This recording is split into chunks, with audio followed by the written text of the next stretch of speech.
Hi everyone! China is not just a big manufacturing country anymore.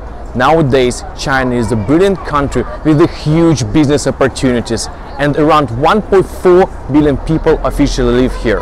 But the main issue that China is a very unique country, and you need to understand local customs, culture, and the ways of doing business and working here. This video channel is aimed to business audience interested or related to China. My name is Simon, and I've been living in China for around 2 years, and I want to introduce Chinese business community to you. We will meet variety of mature business people, startups, and VC funds. I hope you can find useful information in every episode, so let's start it.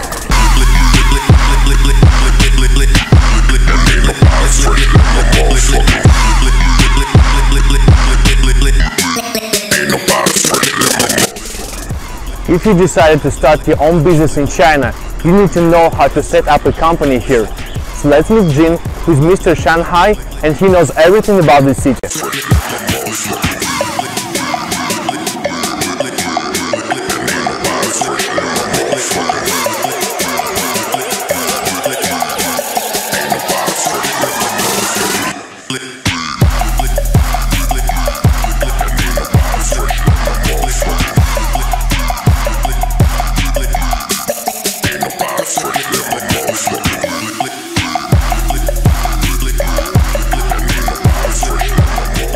Hi Jin, thanks for having us here in your beautiful office, and I have some questions for you. Sure, it's nice to be here. I've decided to open my business in China, how I should start, and what are the main steps to do? Well, China offers tremendous opportunity, but there's also tremendous risk. And even though you see an incredibly well-developed infrastructure here, getting from A to B even can be very challenging, because you realize that you're still very much a part of a communist country, which has its requisite rules, regulations, and bureaucracies.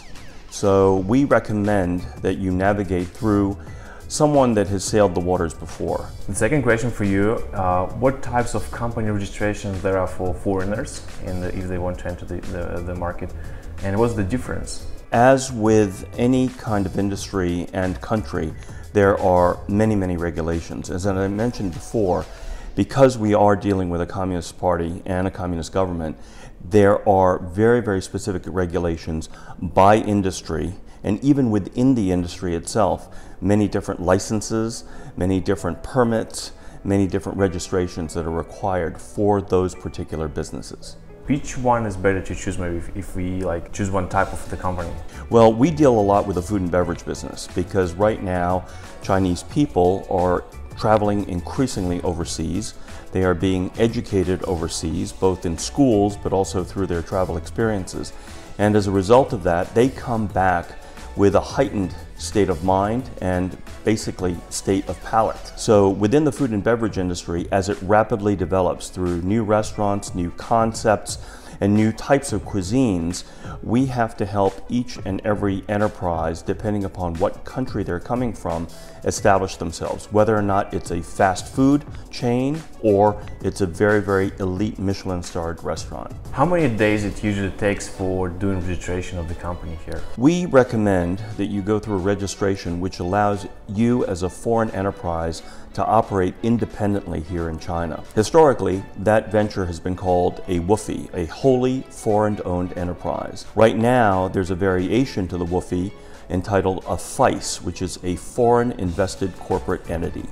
Each of these allow foreigners to participate directly in the management of their businesses here in China, giving them the independence that they oftentimes need without a foreign partner. Normally, the registrations take anywhere between 2 to 3 months, depending upon how complex that license is that's required. So 3 months is the maximum? Or? Usually 3 months is about the maximum period of time it takes. Once the registration has been established, then you can go through all of the critical aspects of opening up bank accounts, establishing mobile phone accounts, etc. And can you please say how much time does it take? That usually only takes about a month, month and a half, because once you have the required registration, that piece of paper is the critical piece of paper that will allow you to get what we call your CHOP. Your CHOP is more valuable than your signature here, and that's why you see people carrying these stamps to each and every meeting that they have.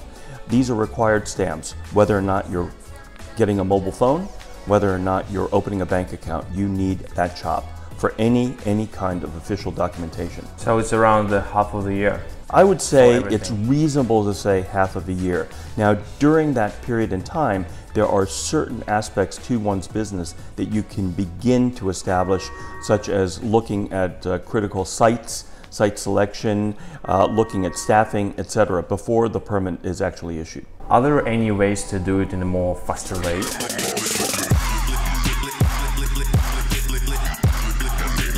China's startup industry is booming. In 2017, 41 technology companies have reached unicorn status. Of those, 15 are from China. In every episode, we'll be doing a short 200-second quiz with startups whose dream is to become the next unicorn. Every startup must learn how to present its idea in a very short amount of time. So they will have only 25 seconds per each question. So let's watch our first guest. Okay, today we have Alex from Weflex here, and he's going to talk about his product. Nice to meet you, Alex. Here. Nice to meet you. Okay, you ready to start? Sure.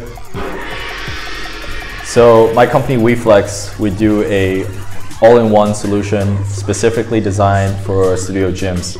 We made a software for their management, and we help them procure other resources like equipment and other products that they can sell to their customers. Yeah, you still have 5 seconds. I want to say something. 5 seconds. I'm gonna run it down, man. Okay. The consumers.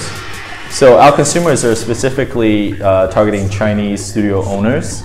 So, for example, owners for private training studios, owners for yoga studios, owners for combat sports, owners for dance.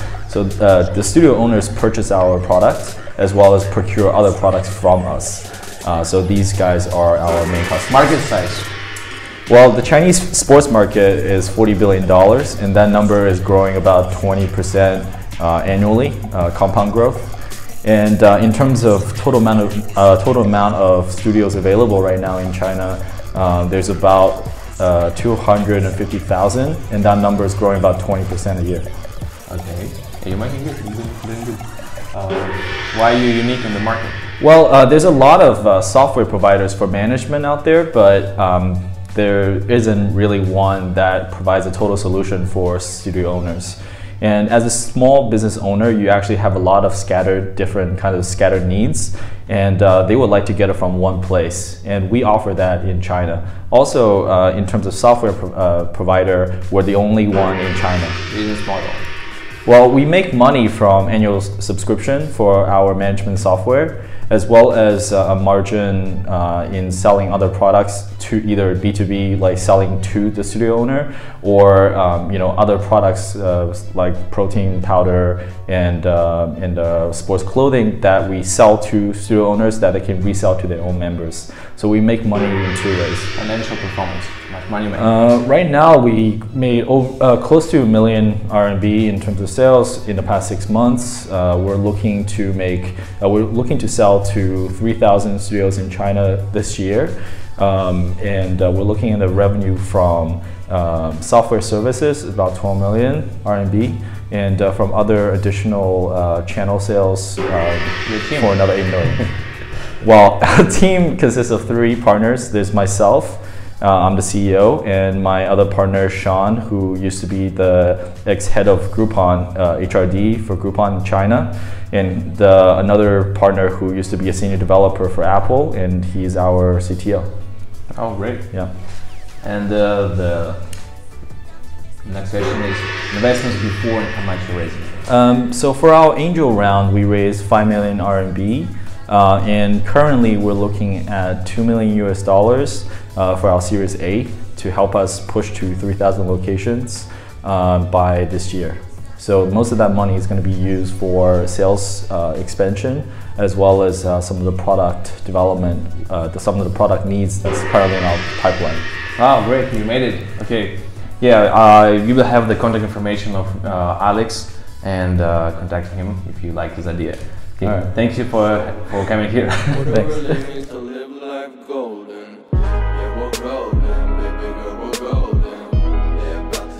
Shine, just walk golden. They can't ever break us down.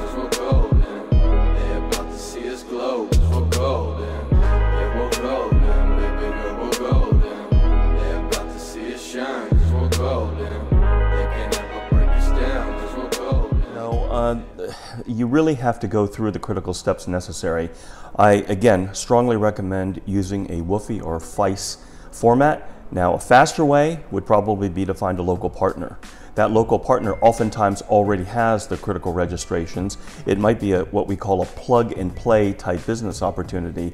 That having been said, you better be sure you know who your local partner is. And that's why due diligence on any local partner or partnerships is critical before entering into an agreement with them. And what are the main advantages and disadvantages of having local partner here? I would say the main advantages are what we say the plug and play. Also, it's very, very important to know it is as much what you know, but possibly even more important who you know that will accelerate your ability to establish your business here on the ground. What are the disadvantages? Sometimes the partner is not who he or she says they are, and as a result, your whole business opportunity may escape with them. And maybe you can tell people how to check this partner. Well, because there is no standard due diligence process here in China, there are no publicly available credit records, etc. You really have to go through your network of contacts. And hopefully, the individual or individual firms that are handling the due diligence process for you have their ways of determining who's who. What are the main mistakes of companies trying to localize their brands in China and how to avoid them? Localization has its advantages and disadvantages. One of the advantages of localization, of course, is that the Chinese tastes are unique unto themselves. When we talk about the food and beverage business, it's clear that their palates are somewhat different in terms of the types of food that they like to eat. And oftentimes you'll see many of the fast food chains that are looking to move large volumes of food each day localize their menus to allow for the Chinese to really taste something that is more amenable to their own palate, whether or not it is to the foreign palate. Now, with regard to other businesses such as luxury brands and the like, the localization is not necessary and in fact would hinder you as far as establishing your business here, because the Chinese want what they can't get domestically and what they can get overseas without having to travel overseas. So clearly luxury brands and the like really do not need to localize what they need. What is your favorite advice on entering Chinese market? I think the key word here is patience. I think that people are exuberant at the opportunity at hand, but they really need to take the baby steps necessary to enter into the marketplace. And as a result of that, critical due diligence, also critical assessment of the risks and rewards of the market, and competitive landscaping are necessary so that you become a more educated consumer and someone that knows exactly what they're getting into. So patience is all critical as a part of the first step necessary to enter the Chinese marketplace. Okay, Jin, thank you very much for your time. Sure, happy to be here. Thanks. Thank you for watching the first episode. I hope it was useful for you. Please leave your feedback, it will help us a lot. And stay tuned to Business Life in China.